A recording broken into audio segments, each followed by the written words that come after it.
आज हम बात करेंगे फ्रोजन शोल्डर व्यायाम के बारे में। फ्रोजन शोल्डर व्यायाम आपकी गतिशीलता बढ़ाने में मदद करेंगे।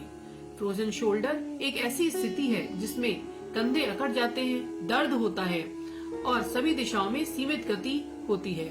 जमे हुए कंधे के व्यायाम आमतौर पर जमे हुए कंधे के इलाज की आधारशिला है। फ्रोजन शोल्डर व्यायाम करने से पहले हमेशा अपने कंधे को गर्म कर लें। ऐसा करने के लिए सबसे अच्छा तरीका है 10 से 15 मिनट के लिए गर्म स्नान करें।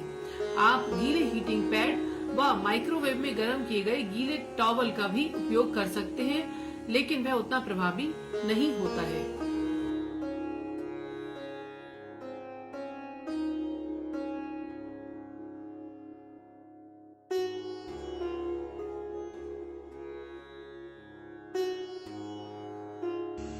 सबसे पहले अपने कंधों को आराम दें, खड़े हो जाएं, जिससे प्रभावित बाह नीचे लटक जाए। हाथ को एक छोटे वृत्त में घुमाएं, लगभग 1 फुट व्यास का।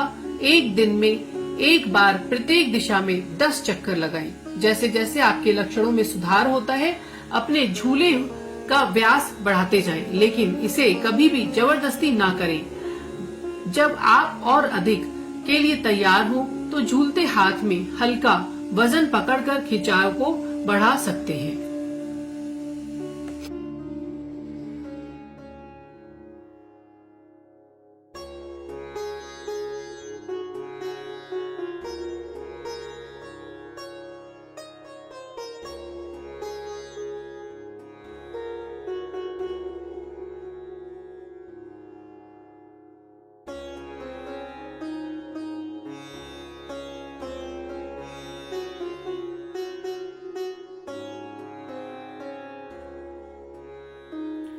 फ्रोजन शोल्डर के लिए एक और बहुत अच्छी एक्सरसाइज मैं आप लोगों को बताने वाली हूँ। इसमें अपने दोनों हाथों को दीवार के ऊपर चलाते हुए ऊपर की तरफ लेकर के जाएंगे। दीवार के सामने चेहरा करके खड़े हो जाएंगे और जब आपके हाथ पैदल चलते हुए दीवार पर ऊपर की तरफ मैक्सिमम पहुंच जाएंगे तो आप अपने दोनों हाथों को उंगलियों के सहारे वापस नीचे लेकर के आएंगे।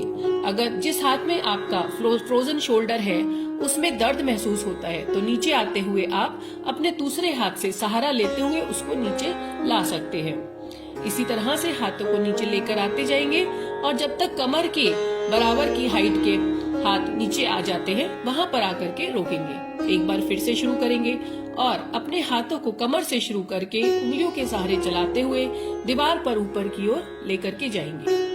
इस प्रक्रिया में अगर आप अपने हाथों को दीवार पर टिका देते हैं और नीचे लाने से पहले अपने शरीर को एक स्ट्रेच दे देते हैं तो और भी अच्छा रहेगा। नीचे वापस से लाना शुरू करेंगे, उंगलियों के सहारे नीचे आते जाएंगे और यहीं पर ला करके अपने हाथों को रोकेंगे।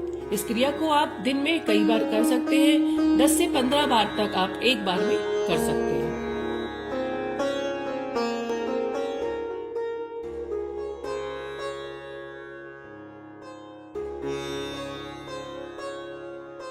मैं आपको जो अगली क्रिया बताने वाली हूँ वह फ्रोजन शोल्डर के केस में आपको काफी मदद कर सकती है।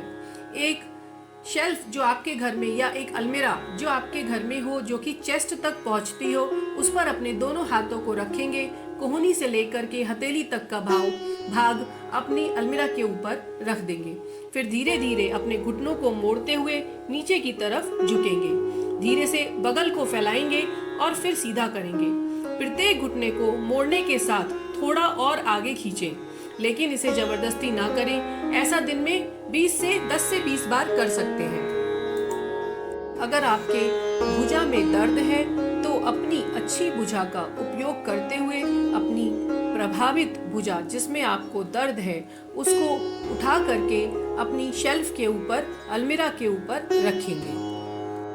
धीरे धीरे करके वापस उठेंगे और अपने स्थान पर आकर के रुकेंगे। एक बार फिर से इस क्रिया को करेंगे। अपने हाथों को अलमीरा के ऊपर रखेंगे और धीरे धीरे नीचे की तरफ घुटनों को मोड़ते हुए नीचे की तरफ झुकेंगे और फिर धीरे धीरे वापस आएंगे।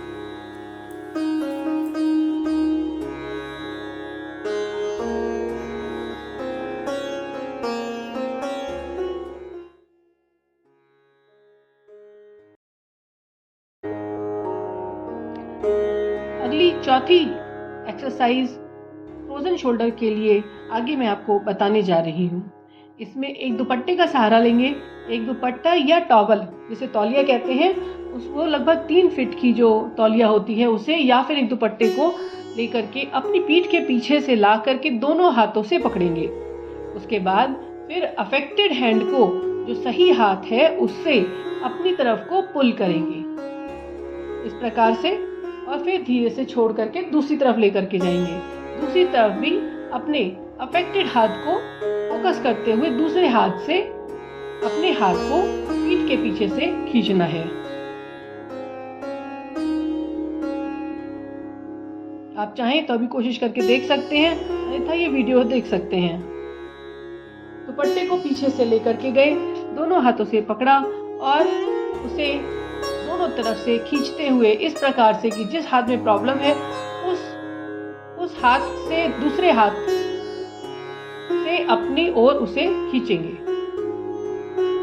इस क्रिया को लगातार इस तरीके से करते रहेंगे और दिन में करीब 10 से 15 बार तक इस क्रिया को किया जा सकता है। ध्यान रहे कि फोकस हमारा अफेक्टेड हैंड पर होना चाहिए, तो सही हाथ से अफेक्टेड हैंड को हम अपने पीठ के पीछे से धीरे धीरे करके पुल करेंगे। ज़्यादा तेजी से पुल नहीं करेंगे, ज़्यादा तेजी से पुल करने में झटका आने का डर है।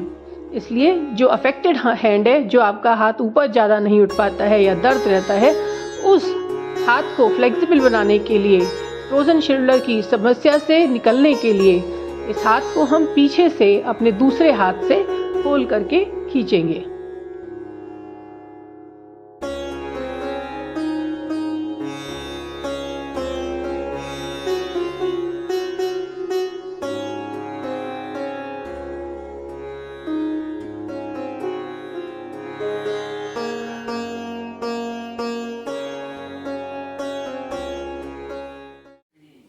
दुपट्टे का इस्तेमाल करते हुए फ्रोजन शोल्डर के लिए हम एक और एक्सरसाइज कर सकते हैं जो काफ़ी लाभदायक है।